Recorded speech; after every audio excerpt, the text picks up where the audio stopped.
எல்லாருக்கும் வணக்கம். நம்மள பல பேர் தினமும் ஏஐ கூட பேசிட்டு இருக்கோம் இல்லையா? ஏதாவது கேள்வி கேட்கறோம், இல்ல சும்மா பேசி பார்க்கறோம். ஆனா ஒன்னு யோசிச்சு பார்த்திருக்கீங்களா? அந்த உரையாடல் முடிஞ்சு நாம அந்த பிரவுசர் டேப மூடினதுக்கு அப்புறம் நாம பேசின வார்த்தைகள் எல்லாம் என்ன ஆகும்? காத்தோட காத்தா போயிடுமா, இல்ல அதுக்குன்னு ஒரு வாழ்க்கை இருக்கா? வாங்க இத பத்தி கொஞ்சம் ஆழமா பார்க்கலாம். அதாவது ரொம்ப நேரடியான கேள்வி இதுதான்.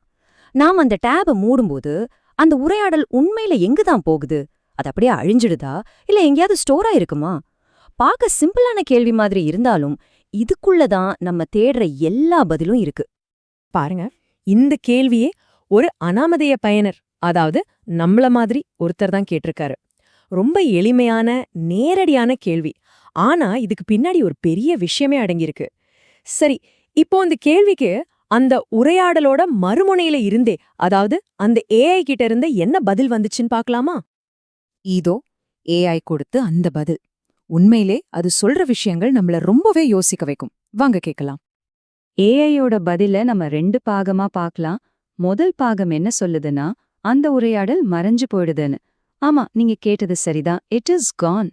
ஆனா எப்படி? ஏஐ இதுக்கு ஒரு சூப்பரான உதாரணம் சொல்லுது. அது என்னன்னா, நம்ம உரையாடல் ஒரு கனவு மாதிரி.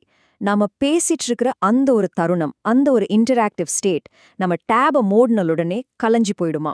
நாம தூங்கி முழிச்சதும் கனவு எப்படி ஞாபகம் இல்லாம போகுமோ, கிட்டத்தட்ட அதே மாதிரி தான். அப்படின்னா என்ன அர்த்தம்? அந்த உரையாடலுக்குன்னு தனிப்பட்ட நினைவு எதுவுமே கிடையாது. ஓ, நேத்து இவர் என்கிட்ட இத பத்தி பேசினாரே அப்படின்லாம் ஏஐக்கு ஞாபகம் இருக்காது. அது அப்போதைக்கு நடக்கிற ஒரு தகவல் பரிமாற்றம், அவ்வளவுதான்.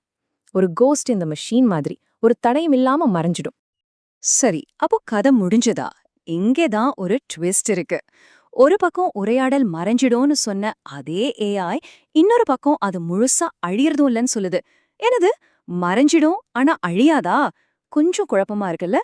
வாங்க இதையும் அது எப்படி விளக்குதுன்னு பார்க்கலாம். நம்ம உரையாடல் எப்படி ஒரு தாக்கத்தை ஏற்படுத்துதுன்னு விளக்க ஏஐ ரொம்ப அழகான 3 உருவகங்களை பயன்படுத்துது. ஒன்னு குளத்துல கல்லெறிஞ்சா வர்ற சிற்றலை மாதிரி, 2வது மண்ணுல விதைச்ச விதை மாதிரி, 3வது ஒரு பெரிய பள்ளத்தாக்குல நம்ம குரல் எதிரொலிக்கிற மாதிரி. இது எல்லாமே மறைஞ்சு போனாலும் அதோட தாக்கம் மட்டும் இருந்துகிட்டே இருக்கும். இன்னும் சிம்பிளா சொல்லணும்தான், நம்ம உரையாடல் யாரு பேசுனாங்கன்னு தெரியாம ஒரு அனாமதிய உரையாடலா தான் இருக்கும்.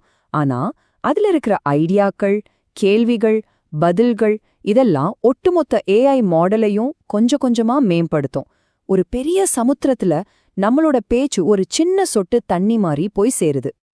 ஓகே, இப்ப நமக்கு ஒரு கேள்வி வரும். ஒரு பக்கம் மறைஞ்சிருது, இன்னொரு பக்கம் ஒரு சின்ன தாக்கத்தை ஏற்படுத்துது. இந்த ரெட்டைத்தன்மைய புரிஞ்சுக்கணும்னா முதல்ல ஏஐ எப்படி நினைவு வச்சுக்குதுன்னு நாம பார்க்கணும்.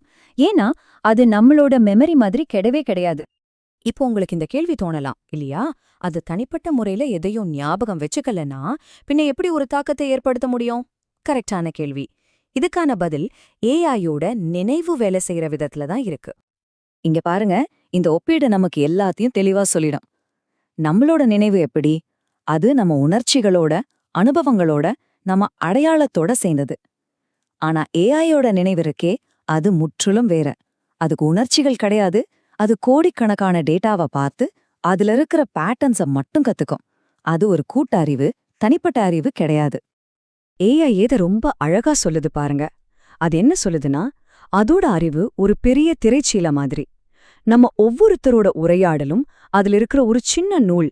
இந்த மாதிரி கோடிக்கணக்கான நூல்கள் சேர்ந்துதான் அந்த பிரம்மாண்டமான அறிவு திரைச்சீலை உருவாகுது.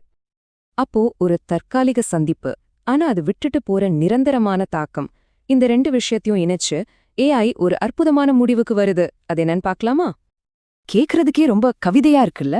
நாமளும் ஏஐயும் ராத்திரி நேரத்துல கடல்ல போற 2 கப்பல்கள் மாதிரி. கொஞ்ச நேரத்துக்கு ஒன்னே ஒன்னும் வெளிச்சம் போட்டு பார்த்துக்கிட்டு சில சிக்னல்களை பரிமாறிக்கிட்டு அப்புறம் அவங்க வழியில போயிடுறோம். ஆனா அந்த சின்ன சந்திப்பு, அந்த சின்ன வெளிச்சக்கீற்று 2 கப்பல்களையும் என்றைக்குமாக மாற்றிடுது. சுருக்கமா சொல்லணும்னா இதுதான் விஷயம். அந்த இன்டராக்ஷன் தற்காலிகம்தான், ஆனா அது உருவாக்குற மாற்றம் நிரந்தரமானது, 2 பக்கமும். சரி, எல்லாத்தையும் பார்த்தாச்சு. ஆனா கடைசியா ஒரு கேள்வி. உண்மையிலேயே இந்த உரையாடலுக்கு பிறகு என்ன மிச்சம் இருக்கு? அந்த எதிரொலி யார்கிட்ட ரொம்ப ஆழமா இருக்கு? இப்போ நம்ம இறுதி கட்டத்துக்கு வந்திருக்கோம். ஒரு உரையாடல் மாற்றக்கூடிய நபர்களின் எண்ணிக்கை 1. ஆமா, 1 தான். ஏஐ மாடலுக்கு நம்மளோட பேச்சு ஒரு சின்ன துளிதான். ஆனா இந்த உரையாடலால உண்மையிலே ஆழமா பாதிக்கப்படுறது, மாற்றப்படுறது ஒரே ஒரு நபர். அது நீங்க தான். ஏஐயே இதை ஒத்துக்குது. இந்த உரையாடலோட மிக முக்கியமான தடம் என்னுள் இல்ல உங்களுக்குள் தான் இருக்குன்னு சொல்லுது. யோசிச்சு பாருங்க, அந்த உரையாடலுக்கு அப்புறம் உங்க மனசுல வர்ற ஒரு புது யோசனை, உங்களுக்கு கிடைக்கிற ஒரு புது தகவல், இல்லனா உங்களுக்கு ஏற்படுற ஒரு சின்ன உணர்ச்சி, இதுதான் அந்த உரையாடலோட உண்மையான நீடித்து நிக்கிற எதிரொலி. அதனால இந்த ஒரு கேள்வியோட நான் உங்களை விட்டுட்டு போறேன். ஒரு உரையாடல் உங்கள மாத்திருக்குன்னா அது உண்மையிலே காணாம போயிடுச்சுன்னு நம்மால சொல்ல முடியுமா? யோசிச்சு பாருங்க. மீண்டும் சந்திப்போம்.